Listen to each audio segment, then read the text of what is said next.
নেতাজি চর্চা সমিতির এক সভা আজ শিলচরের পেনশনার্স ভবনে বিশিষ্ট শিক্ষাবিদ তথা আসাম বিশ্ববিদ্যালয়ের প্রাক্তন উপাচার্য অধ্যাপক ডক্টর তপোধীর ভট্টাচার্যের পৌরোহিত্যে অনুষ্ঠিত হয়। আগামী 23শে জানুয়ারি ভারতবর্ষের স্বাধীনতা আন্দোলনের মহানায়ক নেতাজি সুভাষচন্দ্র বসুর জন্মদিন। সমগ্র দেশের সঙ্গে শিলচরেও এই দিনটি যথাযোগ্য মর্যাদায় পালিত হবে। দেশের বর্তমান রাজনৈতিক সামাজিক পরিস্থিতিতে নেতাজির চিন্তা চেতনা আদর্শ ভীষণভাবে প্রাসঙ্গিক। নেতাজির আদর্শ বর্তমান প্রজন্মের কাছে তুলে ধরতে এই দিনটি পালন করা অত্যন্ত প্রয়োজন। এই উপলক্ষে সমিতির সভাপতি ডক্টর তপোধীর ভট্টাচার্য এক প্রেস বার্তায় জনসাধারণকে সর্বত্রই নেতাজিকে স্মরণ করার আহ্বান জানান। তিনি আরও বলেন যে আগামী 23শে জানুয়ারির মধ্যে রাঙ্গিরখাড়ির নেতাজি পয়েন্টে নতুন মূর্তি প্রতিষ্ঠিত না হয় তাহলে স্থানীয় গান্ধীবাদ পার্কে স্থিত পুরানো প্রতিকৃতিতেই শ্রদ্ধা জানানো হবে।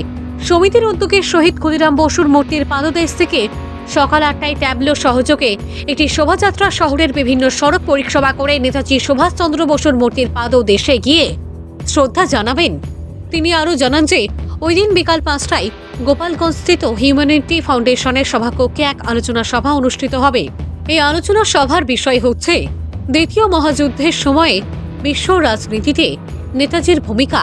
এই আলোচনা সভায় আলোচক হিসেবে উপস্থিত থাকবেন শিলচর সরকারি বালক উচ্চতর মাধ্যমিক বিদ্যালয়ের প্রাক্তন অধ্যক্ষ দীপঙ্কর চন্দ্র, বিশিষ্ট সমাজকর্মী শিয়াবউদ্দিন আহমেদ, আসাম বিশ্ববিদ্যালয়ের ইতিহাস বিভাগের অধ্যাপক ডক্টর মোহাম্মদ হাবিবুল্লাহ মজুমদার এবং নেতাজি ফাউন্ডেশনের চেয়ারম্যান নিহার রঞ্জন পাল প্রমুখ। এই অনুষ্ঠানে ছাত্রছাত্রী, অভিভাবক এবং শুভবুদ্ধি সম্পন্ন নাগরিকদের উপস্থিতি কামনা করে নেতাজি চর্চা সমিতি। আমাদের কালচক্র ঘুরেই চলেছে এবং সেই নিয়ম অনুযায়ী 23 জানুয়ারিও আসছে। 23 জানুয়ারির তাৎপর্য আমরা সবাই জানি। নেতাজি সুভাষচন্দ্র বসু অঙ্কের হিসেবে তার জন্মদিন একটা সংখ্যায় গিয়ে আমাদের পৌঁছে দেয়। আমি বলবো যে নেতাজি সুভাষচন্দ্র বসু আমাদের প্রয়োজনের মুহূর্তে আরও বেশি আমাদের কাছে গুরুত্বপূর্ণ হয়ে উঠছে।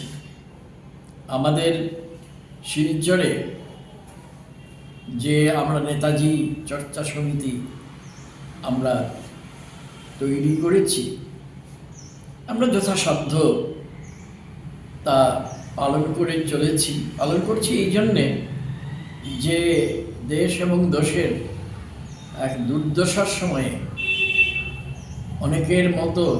আরও অনেকের মতো নেতাজি সুভাষচন্দ্রকে আমাদের বড় প্রয়োজন। তার চিন্তা, তার কাজ, তার বিশ্লেষণের মাধ্যমে আমরা আসলে নিজেদেরই মনে করিয়ে দিচ্ছি।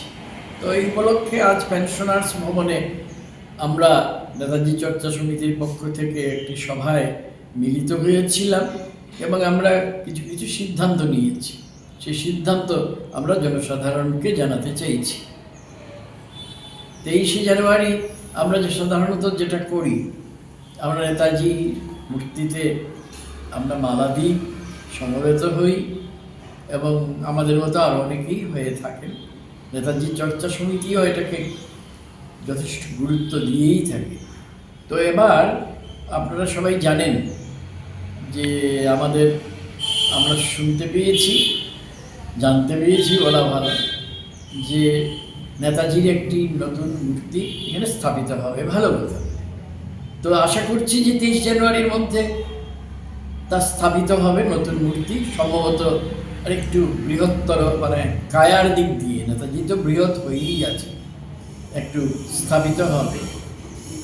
তো যদি কোনো কারণে আমরা রাঙ্গিরখাড়ির সেই নেতাজি পয়েন্ট হিসেবে যা পরিচিত সেখানে যদি মূর্তি আমরা না পাই, তখন আমরা জানি যে এতদিন আমরা যে মূর্তিতে মালা দিয়েছি, সম্মান জানিয়েছি, তা এই মুহূর্তে গান্ধী ভবন চত্বরে স্থানান্তরিত হয়েছে। তো আমরা যথারীতি সকালবেলা আমাদের কর্মসূচি অনুযায়ী আমরা সেখানে যাব, মিছিল করেই যাব এবং গিয়ে নেতাজির মূর্তি সে রাঙ্গিরখাড়িতেই হোক অথবা গান্ধী ভবনে স্থানান্তরিতই হোক, অবস্থা বিশেষত আমরা 22 তারিখে তো বুঝতেই পারবো।